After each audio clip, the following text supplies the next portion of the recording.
And a very good Monday afternoon, 4 o'clock Eastern Time, coming to you live from Charlotte, North Carolina on the I-95 Sports and Entertainment Network, as well as podcasting on most of the major podcast platforms, such as there's iHeartRadio Music Podcast. You also have we're on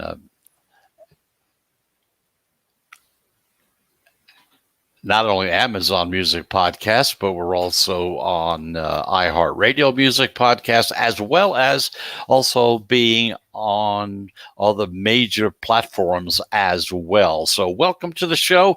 I'm Chris Pardo. Once again, we're coming to you live from Charlotte, North Carolina, right here on the I-95 Sports and Entertainment Network. It's Monday, time for the Elite Eight. We're down to 8. Then we'll be down to 4 and then 2, and that's going to be it. It's going to be all over before soon. I hope you're still in it.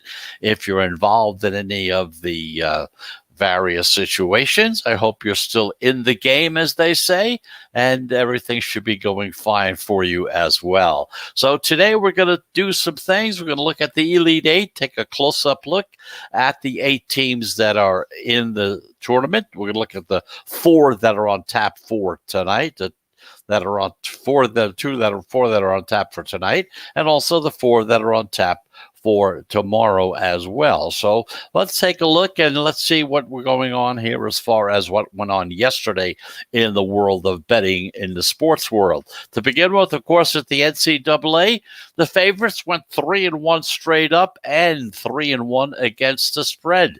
Favorites in the past couple of days have really caught up to the dogs as far as wagering on the championship game is concerned. The favorites are 6-2 straight up, and they're 5-3 against the spread in the Sweet 16.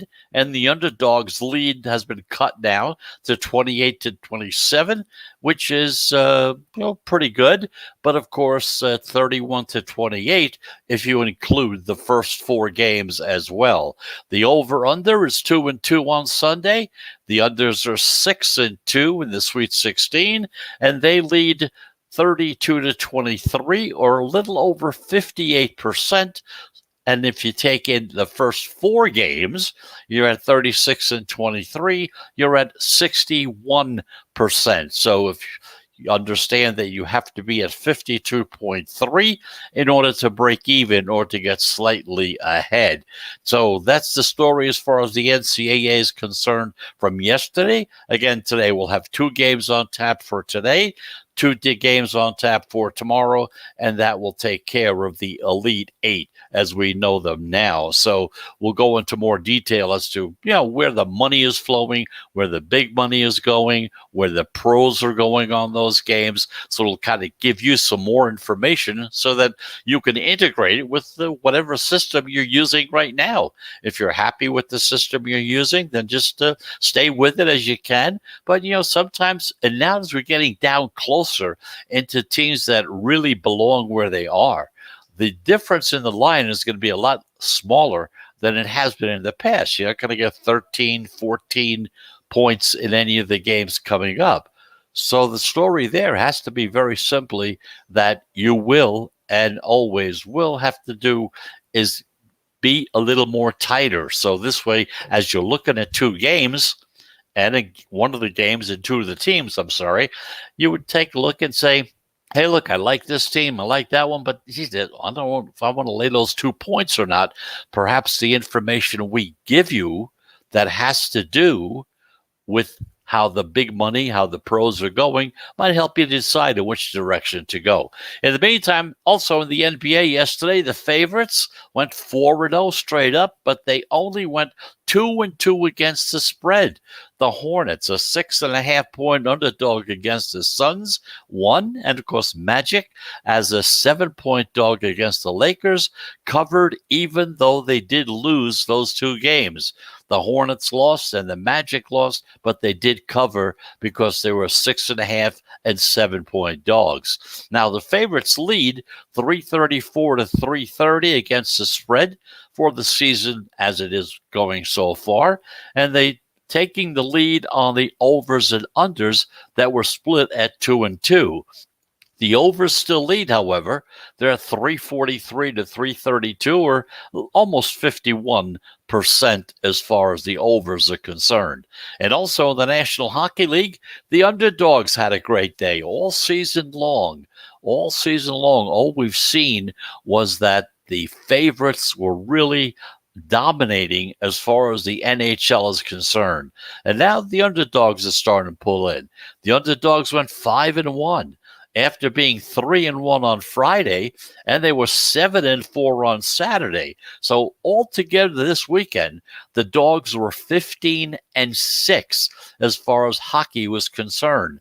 They were upset by the Red Wings, the Ducks, the Devils, the Panthers, the Predators, and the unders also at 5-1, and they improve up to 51.5%. Now, the first period over-unders, they split 3-3 yesterday. The first period unders, they still lead at almost 54%. So those are the numbers, those are the stats that we're dealing with as far as what happened yesterday, as far as betting was concerned in the world of sports.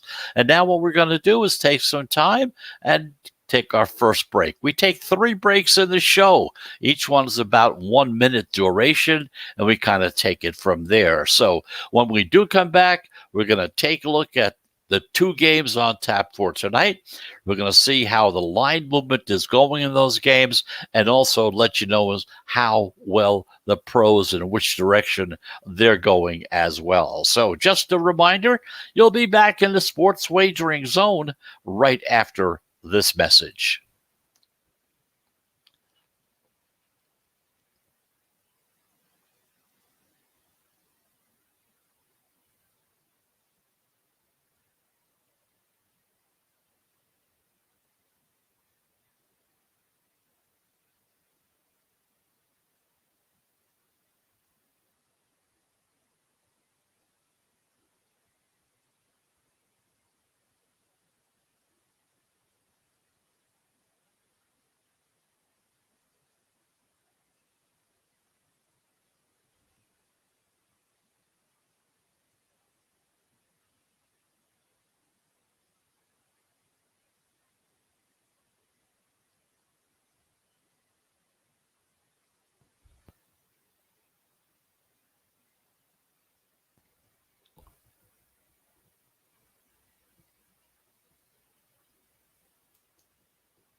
And welcome back. You're back in the sports wagering zone. I'm Chris Pardo. Thank you very much for listening.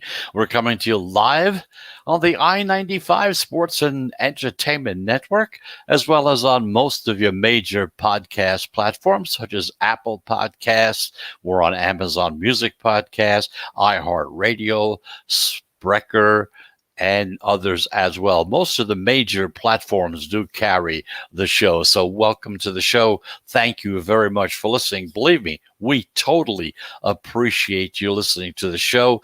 We hear from you all the time. And if you're kind of new at it, let me give you an address to send any questions or comments that you may have. Just simply email them to the Sports Wagering Zone at gmail.com. That's the Sports Wagering Zone at gmail.com. Be happy to hear from you. Let us know how you like the shows. We talk too much about certain things, maybe not enough about other things.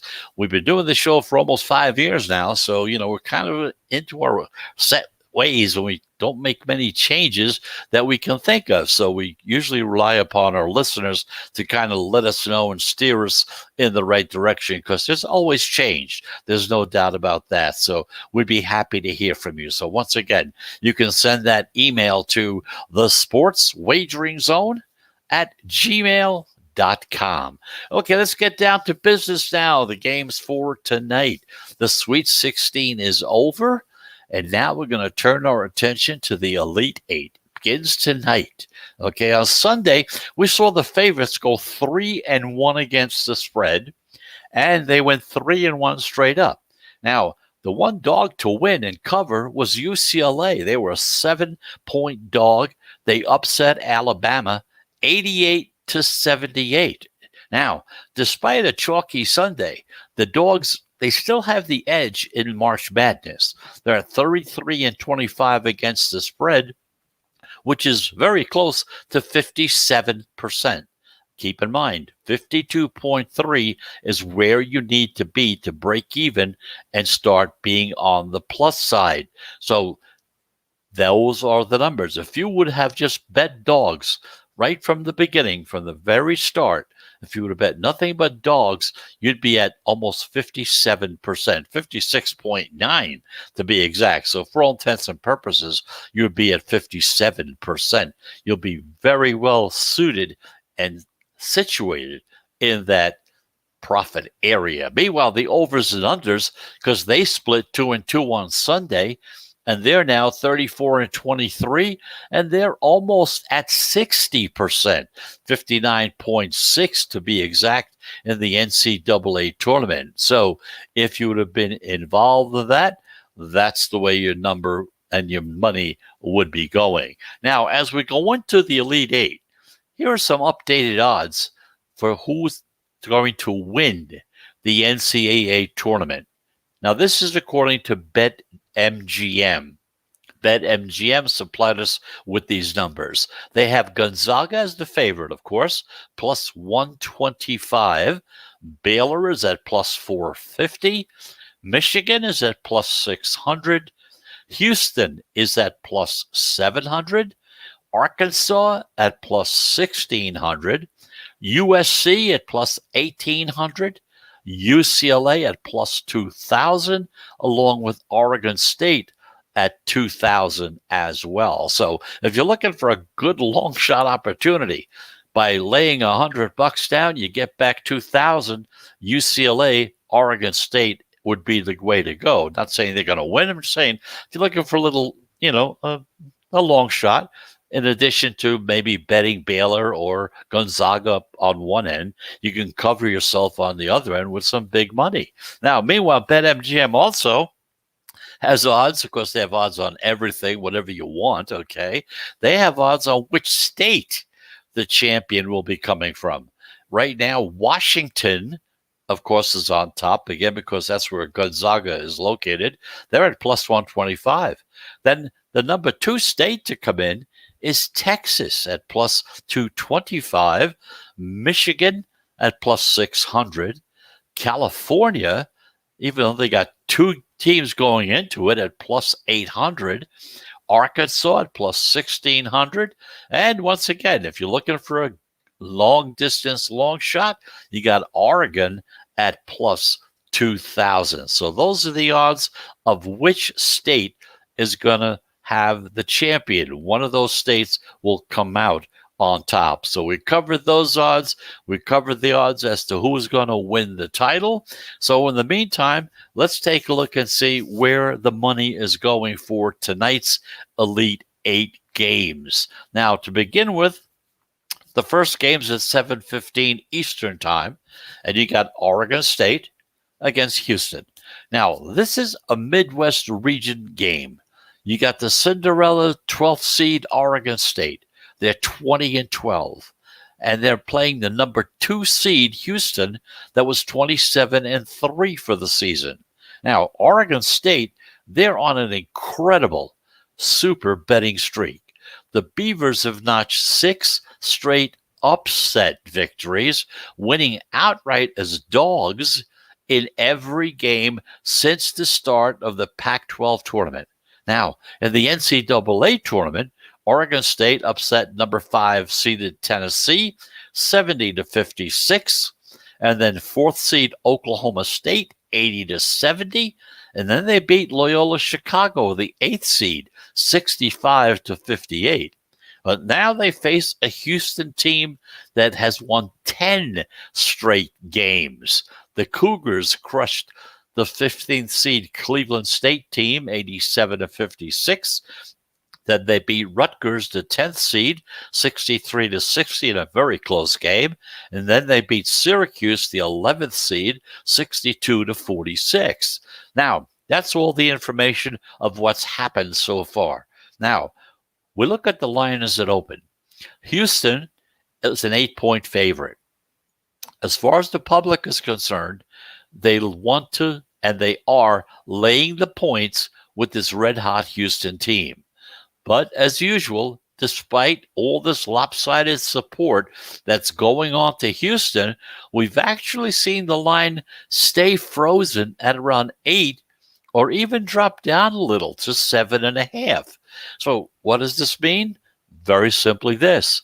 It's what we call a sharp line freeze and a reverse line movement on the dog. So the pro money is leaning on the Beavers taking the points. Pros are on the Beavers, Oregon State. The dogs that have the line staying the same, or if they fall in their direction, are at 60% so far in this NCAA tournament. Now, we've talked about Ken Pom and his ratings. He's a bit more bullish on Houston. He has the Cougars winning this game by 9 points. We've also seen some under money show up, dropping the total a little from 130.5 down to 130. Now, some of the books are even going to 129. We looked at them just before we came on the air. Keep in mind, when we talk about numbers and lines, we're talking about Las Vegas. Those are the numbers that we are dealing with. You have to, of course, check with your local sportsbook as what their actual lines are. Now, they're not going to be far off of Vegas. I mean, most of the sportsbooks that are in Vegas are also throughout the country and most of the states as well. Now, the unders, which total stays the same or falls, are 60% the same in this tournament. Once again, the unders in which the total stays the same or if it drops a little, they're at 60% in this season so far with the NCAA tournament. So looking at this game right now, the public is on Houston. The pros are on the Beavers taking the points. So that's the situation as far as that's concerned. That's the information that you can have. A little more help that we may be able to give you is that over the past 2 sessions, the pros have not been doing all that well. Okay, the other day they had 4 selections and only 1 of the 4 came in. Yesterday they had 4 selections, only 1 of the 4 came in. Now, generally, the pros, because they do this for a living, usually are in the 60% bracket. Just unfortunately, the past couple of days, they've been going and making not the right decisions, whatever they are. So I let you know that so that you can then look at it and say, hey, they've been pretty bad the past couple of days. Maybe they're ready to come back. So I'm going to go with what they like. Or you may say, hey, they're in a downward spiral. I'm just going to stay away from them as well. I'll go against whatever they happen to be saying. Again, depending on your philosophy, what window you're looking through as far as the games are concerned. But at least what we're doing is giving you all the information. You discern what you feel is important. And if you want to integrate it with whatever system you're using, by all means, that may help to make you a better handicapper, which is the primary purpose of the show. We only use this illustration to kind of show you how the professionals who do this for a living and average somewhere around in the 60% area, which is really super, okay? This is what they've done over the past couple of days. So that's the story. We have one more game to take a look at as far as the Elite Eight are concerned. But before we do, let's take another break. We'll be back into the sports wagering zone right after this.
And welcome back. You're back in the sports wagering zone. I'm Chris Pardo. I'm here in Charlotte, North Carolina, coming to you live on the I-95 Sports and Entertainment Network and on most of the primary podcast platforms as well, such as iHeartRadio. We're on Apple Podcasts. We're on Amazon Music Podcasts and most of the other major platforms just as well. Anyway, we're looking at the Elite Eight for tonight. We have the first game we took a look at was Oregon State against Houston. And in that particular game, the pros, the big money, whatever you want to call them, wise guys, everybody has all different kinds of names for these guys. And they like Oregon State. They like the underdog in this game, although it's really not unusual because most of the time the pros are on the contrarian side. They usually go against the public. So that's not unusual for them to be on an underdog. So you can imagine how well they did in the first part of the season and then of the playoffs, And then, of course, the past couple of days, they haven't done all that well, kind of coming down to that 60% mark that we're talking about. Just remember, you just can't take any one day or 2 days. You can't say, well, oh my gosh, they had 5 plays, all 5 didn't win. That means they're terrible. No, it doesn't mean that. You have to look over a long period of time and see what it is. You need more data to let you know what they're doing. And they've been doing it for decades. So when you hear 60, 61%, that's pretty close to what they're going to be most of the time. Doesn't mean they don't lose, because if you win 60%, you're losing 40%. So that's the way it goes. But of course, they bet big money. So even though you may say, well, gee, 52.3, they're at 60. How much more can that be? It really can be quite a bit. But understand something, where you're betting $50 or $100 bets, they're making $5,000 and $10,000 bets, or even bigger at some point in time. So that's the way they kind of make their money. So that's the story. That's how they do it. We kind of follow them. We're kind of contrarian on this station as well, as far as our show is concerned. So don't be surprised when you hear us talking about the barking dogs all the time. Anyway, let's get back to what's going on tonight. 9:57 Eastern Time. Arkansas against Baylor. Now, this is a South Region grudge match. You got the number 3 seed team from Arkansas, the Razorbacks, 25-6 against the number 1 seed Baylor Bears, 25-2 for the season. Arkansas has beaten Colgate, the number 14 seed, 85-68. Then they upset Texas Tech, the number 6 seed, 68-66, and barely got by Oral Roberts, who was the 15th seed, 72-70. Now, in the meantime, Baylor, well, they've crushed in the NCAA tournament. They easily handled Hartford, which was a 16 seed, easily, 79-55. They crushed Wisconsin, a number 9 seed, 76-63. And they beat the number 5 seed Villanova, 62-51. So that's what happened up until now. As far as the line is concerned, right now it opened with Baylor, a 7-point favorite. The public respects Baylor, but they can't pass up taking the points with Arkansas. Most of the tickets coming in from the general public are on Arkansas and taking the points. However, despite a majority of the bets that are on the Razorbacks, we've seen Baylor go from being a 7 to a 7.5 point favorite. And before we went on the air, we took a closer look and we saw that some of the houses are beginning to juice the Bears up. If you're at 7.5, you're going to have a juice of 115.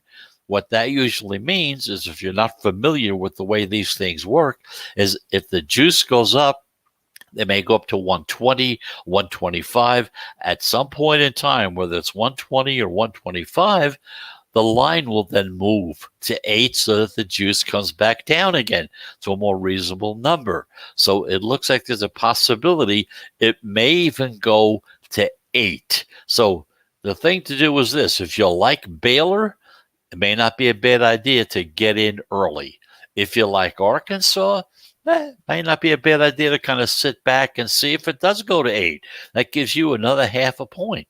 Now, this is called a reverse line movement on Baylor. The pros are fading the trendy dog, which is Arkansas, and they're laying the points with this contrarian favorite at Baylor. Now, Ken Palm, once again, he has Baylor winning by 7 points, which is kind of right on the number that everybody's at. We've also seen some under money coming in. The total dropped a little bit from 149.5 down to 148.5. Another statistic for you. When the total is 140 or higher, the under is at 67% in the tournament so far. Okay. The under has cashed in 5 straight games that Arkansas has played in. Now, you understand something. This is a very important game for both teams. They're not going to be taking chances. More than likely, they will slow things down a little bit. There won't be as much scoring going on. The game will move quicker. Okay. They're not going to take chances as much as they would do, say, during the regular season. So an under bet in this type of situation may not be a bad idea. But that's our thinking on it. We'll let you know how we feel about it. But once again, it's up to you to make the final decision. So in this last game, Arkansas against Baylor, the pros are on the favorite. They're on Baylor. Now, they do bet on the favorite occasionally, especially when they see value in the game. If they see value, they will be on the favorite. Like yesterday, they went on USC, which was the favorite in their game. So it happens most of the time they're going to be on the dogs. In this situation for tonight, the Houston Oregon State game, they're on the underdog Oregon State Beavers. And in the late game, the Arkansas Razorbacks against the Baylor Bears, they're on the favorite with Baylor. So that's the story on the Elite Eight, the 2 games that are on tap for this evening. So we give you the information, you deal with it as you see fit, and you kind of take it from there. So let's take our final break. And when we come back, we're going to talk a little bit about golf because the Masters is coming up soon, and betting on golf is a little different than betting on basketball or football, any of those situations. It's a totally different concept. It's more like betting on auto racing is in the same kind of principle, same area. So if you ever bet on racing, auto racing, that is, you have a general idea as to what golf betting is like. If not, we're going to go into some detail about it and let you know what's going on. So we're going to take our final break. And once again, we'll be back in the sports wagering zone right after this.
And welcome back. You're back in the sports wagering zone. I'm Chris Pardo. Thank you very much for listening.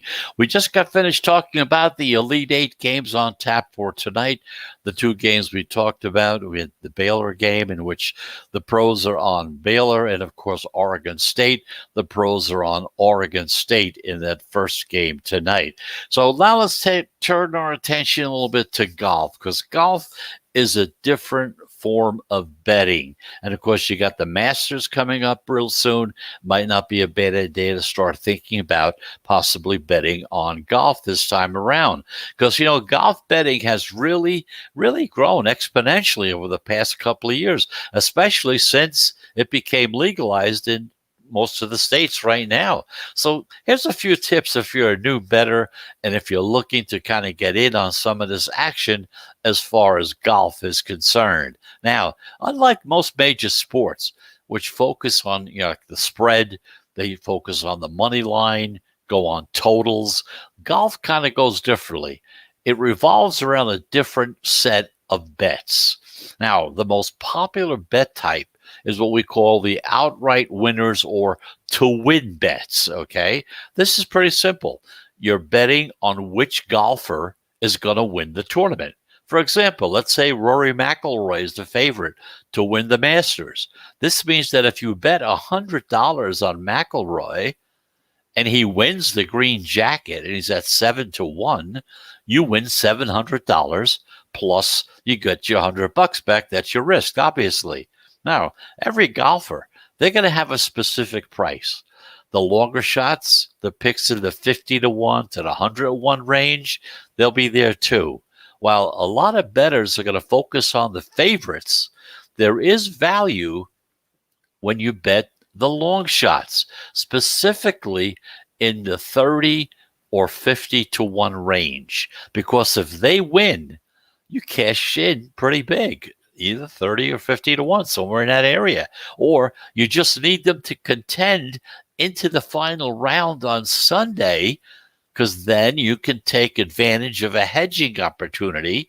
Means that you can bet on somebody else who is also near the lead, all but guaranteeing you a win or a profit. Now, place bets require a golfer to finish in any of the top 5, 10, or 20 number. While the payouts are smaller, you increase your chances of winning. Now, a lot of pros target top 20 bets, which pay out even to even short plus money in that situation, okay? Matchups, they're another easy introduction if you're a new golf bettor. Here you're wagering on which of two golfers will finish higher in the tournament or in a specific round of the tournament. Now, these can be smart bets if you kind of identify an edge for one of the players in a one-on-one scenario. Now, maybe his game is better suited to the course, or maybe he's playing better lately. That's one of the criteria. Then there's prop betting. This would include yes or no props on whether or not a golfer will miss or make the cut. You'll also have props on a specific golfer, over-unders in terms of strokes in each round, because you have a round on Thursday, Friday, Saturday, and Sunday. You got 4 rounds going, okay? Another favorite prop is whether or not anyone will shoot a hole-in-one, which is a long shot bet, but it does offer a real hefty payout.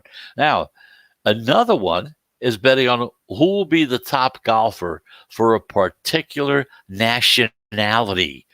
If there are a low number of countrymen, like say only 3 golfers from South Africa, these props can probably give you some real value. And finally, bettors can target what we call group betting.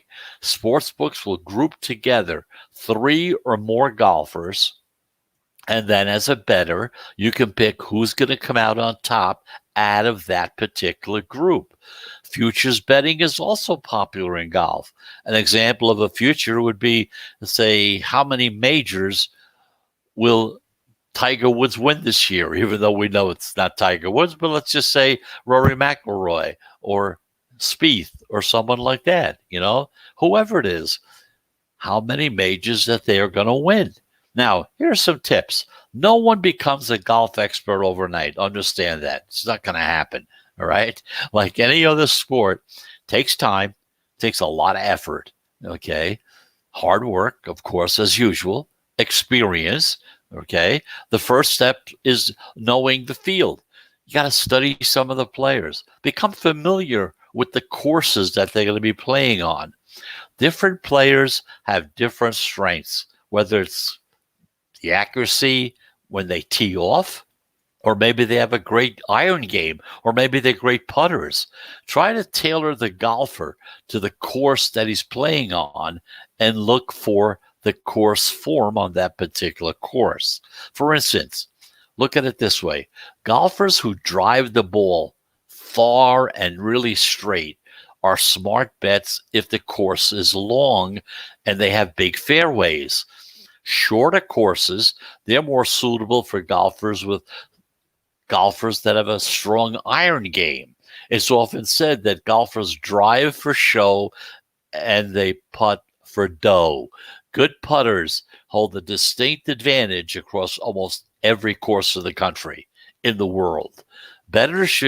As a bettor, you should consider the tee times, the weather, even injuries when you're betting a specific golfer. Also, one more thing. If a specific golfer has really done well at a course in the past, he might be a good bet to do the same again in other years as well. And finally, lean on the golfers who are playing well in the recent situations. They have a lot of top 20 finishes. So if you look for golfers that have been winning lately, being in the top 20, those are the type of guys you want to look at and perhaps think about betting on. So as you can see, betting on golf is a little different than betting on regular games such as basketball or football, college basketball, whatever. It's a totally different situation. You have 4 games, you have 4 tournament days, Thursday, Friday, Saturday, and Sunday. You can take one of the golfers. You can bet a group of golfers. There are many, many things that you can do. So if you have any questions about it, just send us an email. Send it to the sportswageringzone@gmail.com. We'll send the answer back to you as soon as possible. So that's the story as far as that's concerned. Once again, talking about the Elite Eight because that's where everything is going on for today. 2 big games on tap. The early game pits Oregon State against Houston. In that particular game, the pros are on Oregon State. And then the final game, almost at 10 o'clock, you have Arkansas against Baylor. And in that particular situation, the pros are on the favorite. They're on Baylor in that game. That's the late game. So keep in mind, that's the last game of the night. That's going to draw a lot of money. A lot of money for 2 reasons. You got Baylor involved, and also whoever won the earlier game, they're going to start parlaying some of that money into the second game. And even the guys who lost in the first game may say that now I'm going to try to get some of my money back, and I'm going to come into this game. So usually these late games draw a large amount of money. So anyway, that's the story. Thank you very much for listening. Just a reminder, if you're going to be betting tonight, I wish you the best of luck. I really hope you do okay. And if not, if you're just going to be looking at the game because you like watching the game, you might want to bet later on in the last 2 parts of the tournament. See what the teams look like because they're going to be playing against each other real soon again. So that's the story there. So thanks again for listening. We appreciate you listening. Our numbers have been moving higher and higher. We're doing very well, mostly because of you and you listening to the show. So goodbye until tomorrow. We'll be back again at 4 p.m. Eastern Time, live from Charlotte, North Carolina, right here on the I-95 Sports and Entertainment Network. So until tomorrow at 4 p.m., have a very pleasant Monday, but more importantly than that, have a very profitable Monday as well. Goodbye, everybody.